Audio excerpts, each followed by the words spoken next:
একটা গাড়ি যাচ্ছে হাঁটতে হাঁটতে। ওই যে দুইটা আপু ছিল। গাইস আমরা যাচ্ছি জাহাঙ্গীরনগরে, আর আমরা গেটে প্রায় চলে এসেছি। ব্রিজটা অনেক পুরনো কিন্তু।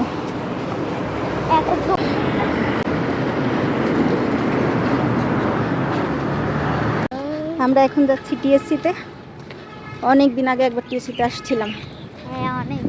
আমাদের হাতের বামেই কিন্তু টিএসসি, তারপরও আমরা না চেনার কারণে একটু গোলকধাঁধায় পড়ে গিয়েছিলাম।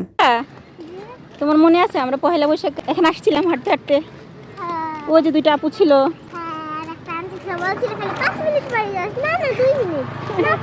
আর পথই শেষ হয় না।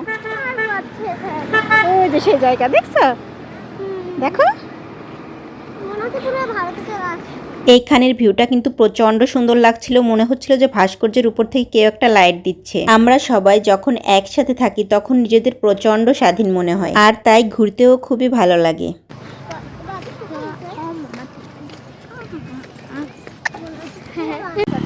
দেখো রাবে কত সুন্দর একটা গাড়ি যাচ্ছে।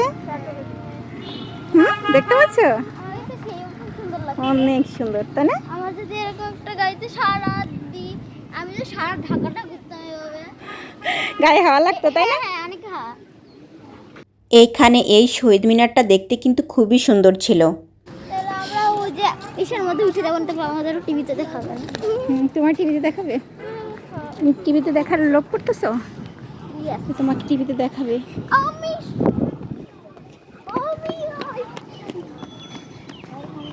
কোথায় যাচ্ছ? হ্যাঁ, এই কোথায় যাচ্ছ?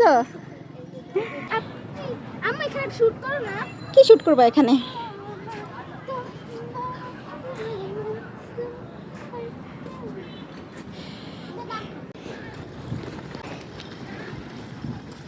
রাবেয়া মুনতাহাব ফাঁকা কোনো জায়গা পেলে খুব দৌড়াদৌড়ি করে আর খুব মজাও পায়, আর ওদের এই আনন্দটাই আমার কাছে অনেক কিছু।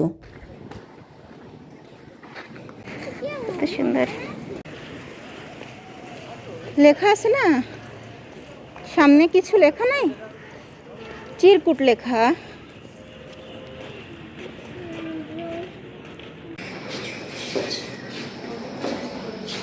কি আসছো? গরম চলে গেছে। এটাই হচ্ছে টিএসসি চত্বর, আর মূলত আমরা এখানেই কাজে এসেছিলাম। যাই হোক, তারপরও আমরা সবাই মিলে একটু হাঁটাহাঁটি করলাম। ওয়াও, কত সুন্দর একটা গাছ। এটা কি গাছ? উপরে তাকাও তুমি। হ্যাঁ, এত সুন্দর। এটা কি গাছ?